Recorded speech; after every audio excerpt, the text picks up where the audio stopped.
मीरा भाईंदर चाकू हल्ला प्रकरणातील आरोपी जैब याला घरातल्यांनी हाकलून दिलं होतं। बायकोने साथ सोडल्यानंतर तो मुंबईत आला। तर मुंबईत मुस्लिम समाजाबद्दलची वक्तव्य, समाजाविरोधातील भूमिका हे पाहून मुस्लिम समाजावर अन्याय होत असल्याची भावना त्याच्या मनात होती। अशातच बॅचलरसाठी घर मिळत नसल्यानं जैब जुबेर हा मानसिक तणावात होता आणि नकारात्मकतेनं त्रस्त होता अशी माहिती समजते। आपले प्रतिनिधी सूरज सावंत सध्या आपल्या सोबत आहे। सूरज, नेमकी काय माहिती समोर येते जैब संदर्भात? माधवी, जैबला घरातनं खरं तर हकलून दिलं होतं। अमेरिकेत वास्तव्याला होता, त्याचं शिक्षण देखील तिकडेच झालं होतं। त्याचे आई वडील हे देखील तिकडे स्थायिक झालेले आहेत, 2 बहिणी देखील आहेत। मात्र घरातल्यांनी हकलून दिल्यानंतर, बायकोने साथ सोडल्यानंतर तो नैराश्येत होता।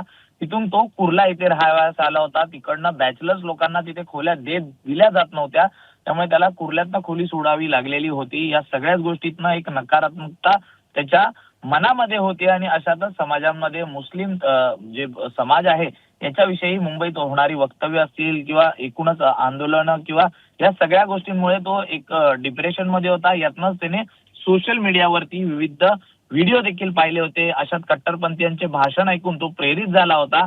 ISIS दहशतवादी संघटनांचे जे हल्ल्याचे व्हिडिओ देखील त्याने पाहिल्याचं आता समोर आलेला आहे आणि यातनंच त्याने वूलप्रूफ या पद्धतीचा जो हल्ला आहे, जो अमेरिकेत याआधी देखील झालेला आहे, यातनं कुठेतरी सॅटिस्फॅक्शनसाठी त्यांनी ही गोष्ट केल्याचा आता समोर आलेला आहे।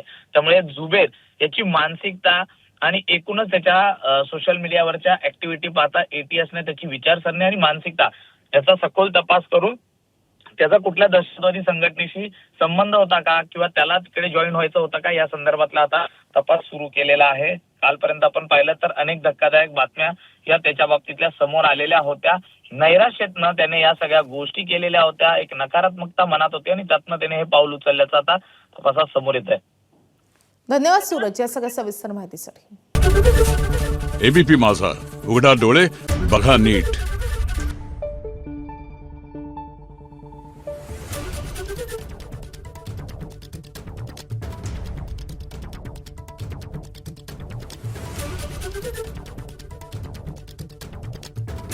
Thank you.